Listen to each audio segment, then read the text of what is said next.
vous tous et vous toutes, je suis Audrey Mac du ministère Gotel et aujourd'hui, pour ces vitamines du cœur, je veux vous inviter peut-être à aller vous faire une petite tasse de café ou de thé ou aller vous installer dans votre petit sofa bien confortable, les pieds sur un coussin. Pourquoi est-ce que je dis ça? Parce que ce que je suis sur le point de partager avec vous va être peut-être un petit peu différent et pour certains, ça va être un petit peu difficile à écouter. Je veux vous dire, prends garde à l'élitisme. De quoi est-ce que je parle? Vous savez, dans le livre de l'Apocalypse, les 2 premiers chapitres, Jésus a voulu amener une certaine correction aux églises de l'Asie et un message qui nous appartient également à l'église d'aujourd'hui.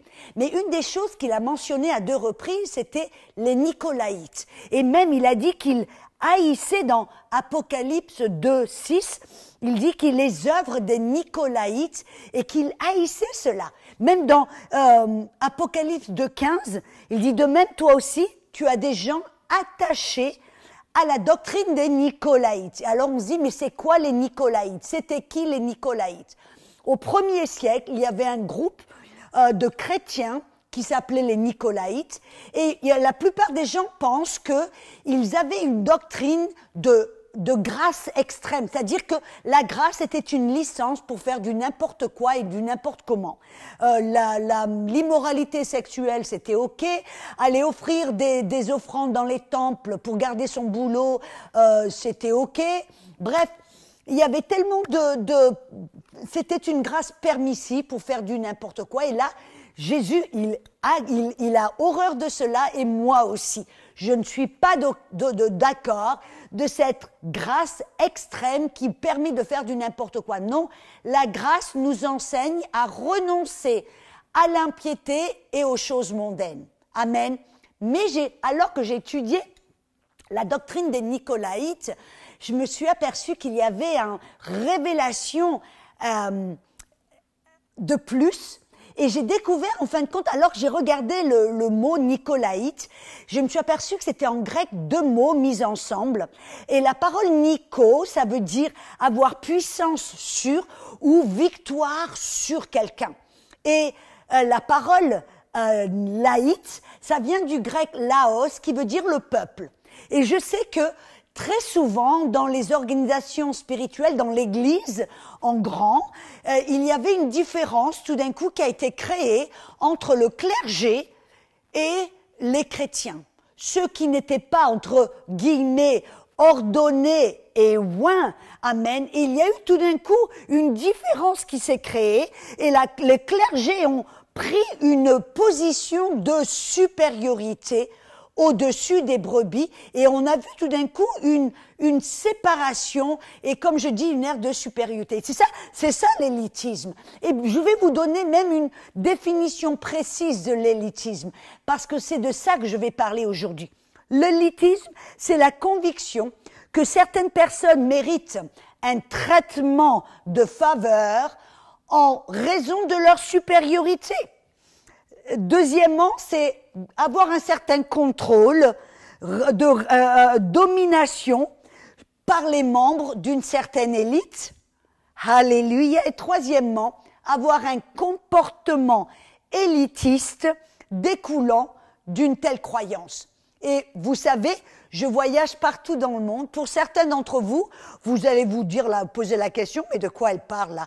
Mais pour la plupart d'entre vous, vous savez exactement de quoi je parle. Il y a certains milieux, certaines églises, certains pays où on voit cette différence, cet élitisme, cette ère de supériorité par ceux qui sont dans le ministère au-dessus de ceux qui sont simplement dans l'église. Et cela ne devrait pas l'être. Et je vais aussi vous dire que ce terme de laïcité a été, pendant la Révolution française, a été utilisé, transformé pour dire quelque chose qui n'a jamais été à l'origine. Vous voyez, pendant la Révolution française de Robespierre, ils ont utilisé cette parole de laos ou laïcité pour leur dire que c'était le peuple, voyez, le peuple contre l'Église. Et tout d'un coup, il y a eu une séparation où l'Église devait être séparée du peuple. Ce n'était jamais le dessein et le but tout au début. Amen. Et je veux parler aussi maintenant, pas dans la laïcité en France, mais je veux parler de la différence de l'élitisme entre le clergé et les brebis dans les églises. C'est de ça spécialement dont je veux parler. Amen. Alléluia. Vous voyez, on voit Jésus qui est notre exemple primaire et majeur. Avait-il un air de supériorité? Se séparait-il d'une manière un peu supérieure? C'est intéressant parce que Paul nous dit dans Philippiens 2, versets 5 et 6, il dit « Ayant en vous les mêmes sentiments qui étaient en Jésus-Christ, lequel, existant en forme de Dieu, n'a point regardé comme une proie à arracher d'être égal avec Dieu. » En d'autres mots, Jésus, qui est le Fils de Dieu, n'a jamais pris cela et saisi cela pour avoir une aire de supériorité et de traiter les gens d'une manière inférieure. Voyez ce que je veux dire? Jésus ne s'est jamais vu comme un élite, comme un être supérieur, même si lui, il l'était véritablement. Amen.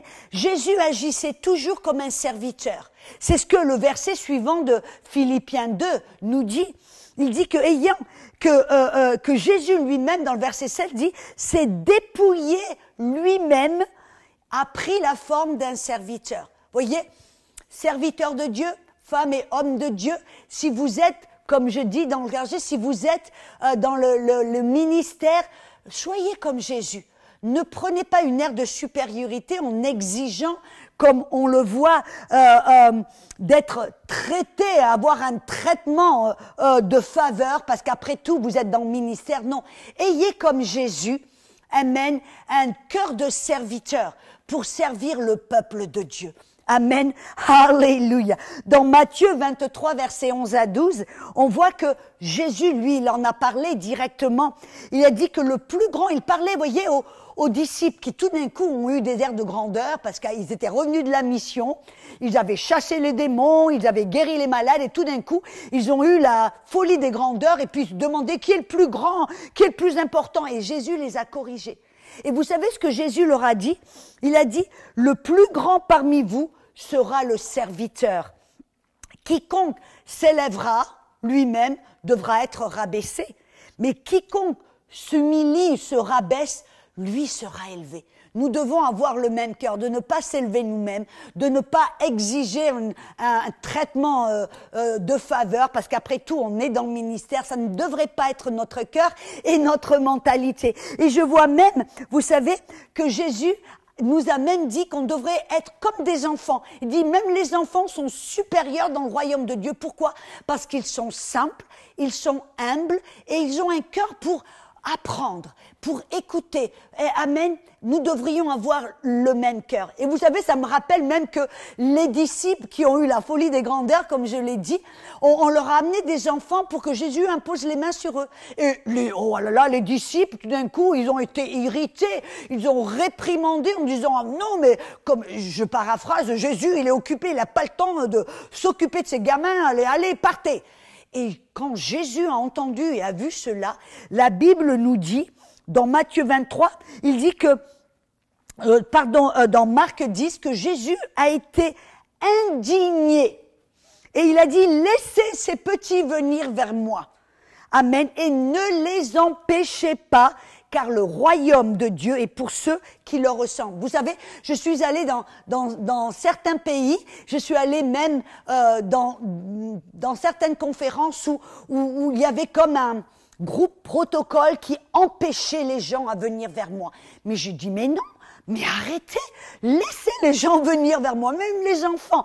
Pourquoi? Parce que c'était le cœur de Jésus. Nous ne devrions pas avoir cette mentalité d'élitisme, de séparation des ministères et du peuple de Dieu. Jamais, car ça n'était jamais le cœur de Dieu. Et moi, j'aime bien que l'apôtre Paul, vous savez, qui lui, c'est vrai que des fois, il était appelé l'apôtre Paul. Mais vous savez, Jésus a averti les disciples, les a avertis de ne jamais utiliser des titres pour obtenir une certaine position, faveur ou bref. Jésus lui-même l'a dit.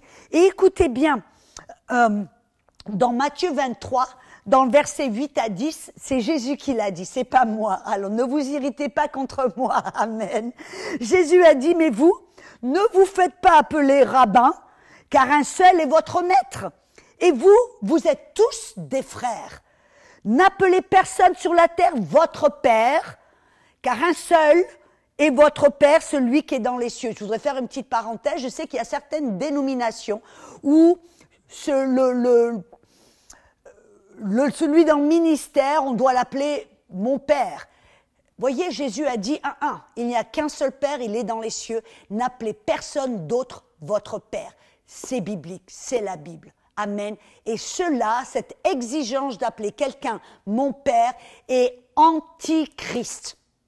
Ok, je ferme la parenthèse. Je vous ai dit que certains d'entre vous allaient être un peu choqués. Mais c'est pas grave. Des fois, on a besoin d'être un petit peu bousculé et de voir ce que la Bible nous dit, car c'est la vérité. Mais alors là, Jésus a fini par dire, ne vous faites pas appeler enseignant par tout un tas de titres, maître. Ne vous faites pas appeler maître, enseignant, et la liste va, car un seul est votre instructeur, votre enseignant, le Christ. Qu'est-ce que Jésus nous disait? Il ne nous disait pas, si vous voulez, n'appelez pas au pasteur un tel, au pasteur... Non, c'est pas ce qu'il disait. Mais ce qu'il disait, c'est n'exigez pas, ne demandez pas que les gens vous appellent par un certain titre, parce qu'après tout, vous êtes une race supérieure, vous êtes le parti du clergé. Non. Amen. Nous sommes tous des frères, frères et sœurs.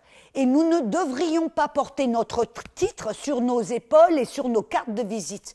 Et nous devrions avoir le cœur de Jésus qui est un cœur de serviteur, un cœur pour servir, un cœur pour aimer, un cœur pour accueillir. Et j'aime bien que mon mari dit toujours, le berger, si le berger ne sent pas comme les brebis, alors ce n'est pas un berger. Et j'ai tellement d'autres choses à vous dire, je vais m'arrêter là et je vous retrouverai la semaine prochaine pour, oui, amener un certain équilibre où je vais parler de la culture de l'honneur. Alors on se revoit la semaine prochaine, à bientôt.